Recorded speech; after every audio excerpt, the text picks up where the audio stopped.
तो चलिए news blast की शुरुआत करते हैं। बात करेंगे सबसे पहले देश के प्रधानमंत्री नरेंद्र मोदी की। यूएन में उनका संबोधन होगा। सितंबर में न्यूयॉर्क में संयुक्त राष्ट्र महासभा की उच्च स्तरीय बैठक होने वाली है। पीएम मोदी का भाषण 26 सितंबर को दोपहर के सत्र में होगा। आपको यहां यह भी जानकारी दे दें कि उसी सत्र में पाकिस्तान प्रधानमंत्री और नेपाल के प्रधानमंत्री का भी संबोधन है। महासभा के अध्यक्ष डेनिस फ्रांसिस के कार्यालय ने प्रारंभिक कार्यक्रम जारी किया और इस बीच ये जानकारी मिली कि प्रधानमंत्री नरेंद्र मोदी भी अपना संबोधन देंगे। इसके अलावा पाकिस्तान के प्रधानमंत्री, नेपाल के प्रधानमंत्री का भी संबोधन है, लेकिन पूरी दुनिया की नजरें भारत देश के प्रधानमंत्री नरेंद्र मोदी पर टिकी हुई है। यह संबोधन कई मायनों में खास होगा। अब देखना होगा कि संबोधन के जरिए क्या कुछ बातें कही जाती है और ऐसे में नेपाल के पीएम, पाकिस्तान के पीएम भी अपने संबोधन में क्या बातें कहते हैं। महासभा के अध्यक्ष डेनिस फ्रांसिस के कार्यालय ने प्रारंभिक कार्यक्रम फिलहाल जारी कर दिया है। वहीं रक्षा मंत्री राजनाथ सिंह ने सेना प्रमुख से बातचीत की। जम्मू कश्मीर के डोडा में जारी ऑपरेशन की जानकारी ली। लगातार सुबह से हम आपको जानकारी दे रहे हैं कि किस तरीके से एक बार फिर से मुठभेड़ हुई और ऐसे में उन कायर आतंकियों से लोहा लेते हुए हमारे जवान शहीद हो गए, जिसमें कैप्टन भी हैं, बाकी अन्य जवान भी हैं। आतंकी घटनाओं से सख्ती से निपटने के फिलहाल निर्देश दिए गए हैं। रक्षा मंत्री राजनाथ सिंह ने खुली छूट दे दी है। जैश का सहयोगी समूह कश्मीर टाइगर्स ने हमले की जिम्मेदारी ले ली है। डोडा में जारी है सुरक्षा बलों का सर्च ऑपरेशन। अपने अपने तरीके से सर्च ऑपरेशन को बढ़ा दिया गया है क्योंकि खुली छूट फिलहाल दे दी गई है रक्षा मंत्री राजनाथ सिंह की तरफ से। आतंकियों से मुठभेड़ में एक अधिकारी समेत 5 जवान शहीद हो गए हैं और ऐसे में ये बेहद दुखद जानकारी आप तक पहुंचा रहे हैं। कोशिश थी, जब घायल हुए थे उम्मीद की जा रही थी कि जल्द से जल्द वो स्वस्थ होंगे, लेकिन ऐसा नहीं हो पाया। इन कायर आतंकियों से लोहा लेते हुए ये हमारे जांबाज जवान शहीद हो गए, जिसमें एक शेखावाटी का लाल भी है। तो वहीं अमेरिकी राष्ट्रपति चुनाव को लेकर एक खबर है। दरअसल उपराष्ट्रपति पद के लिए एक अपना उम्मीदवार चुन लिया गया है डोनाल्ड ट्रंप द्वारा। दरअसल उम्मीदवार चुना डोनाल्ड ट्रंप ने। ओहियो के सीनेटर जेडी वैंस होंगे उपराष्ट्रपति पद के उम्मीदवार। अब ऐसी जानकारी दी गई है डोनाल्ड ट्रंप द्वारा। डोनाल्ड ट्रंप ने सोशल मीडिया पर वैंस के नाम का ऐलान कर दिया है। अभी वो मसला थमा भी नहीं था जिस तरीके से गोलीबारी हुई और उनके कान को छूते हुए गोली निकल गई। फिलहाल एक और नया पॉइंट के सोशल मीडिया पर वैंस के नाम का ऐलान ट्रंप ने कर दिया है। इस दौरान किसी भी डेलीगेट ने वैंस का विरोध नहीं किया गया है। इस पूरे मसले में यह भी देखने वाली बात है, किसी ने विरोध नहीं किया है। 39 वर्षीय जेडी वैंस एक समय थे ट्रंप के कट्टर आलोचक। हालांकि 2021 से ट्रंप के करीब होते गए जेडी वैंस। भारतवंशी उषा चिलुकरी से हुई है जेडी वैंस की शादी भी।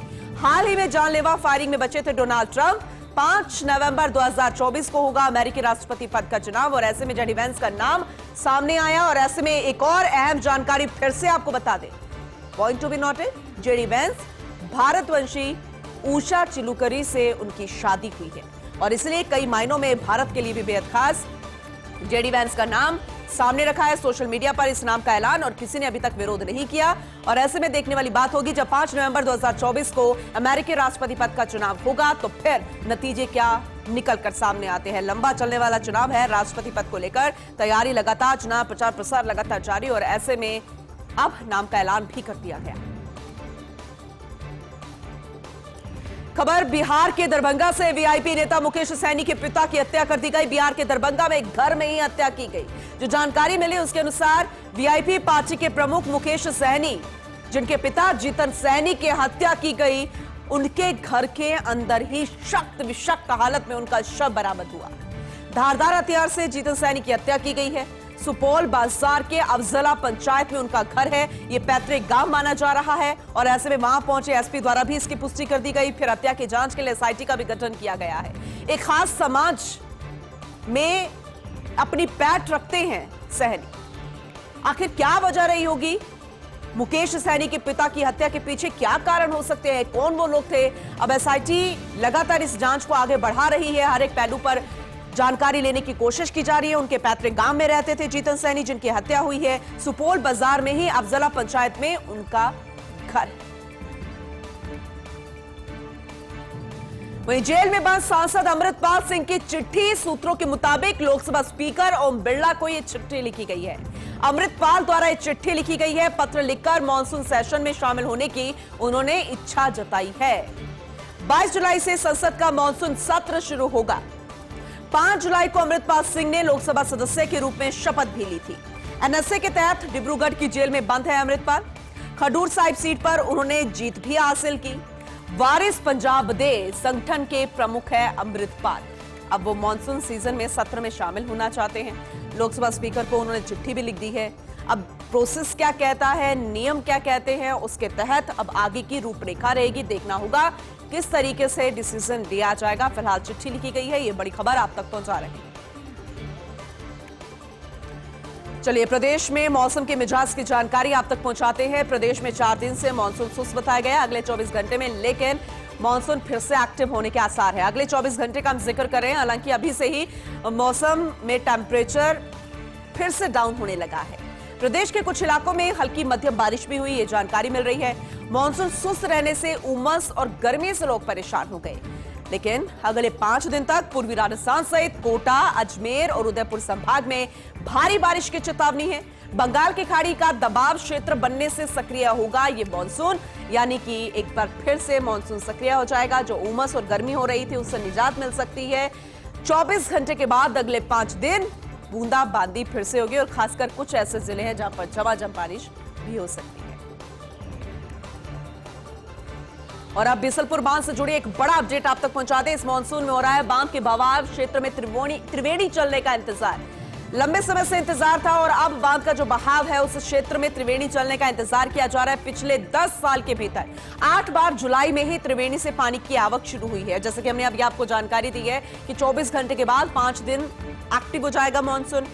और पिछले अगर 10 सालों की अगर हम देखें पूरे तरीके से 8 बार 10 साल के अंदर अंदर जुलाई में ही त्रिवेणी से पानी की आवक शुरू हुई।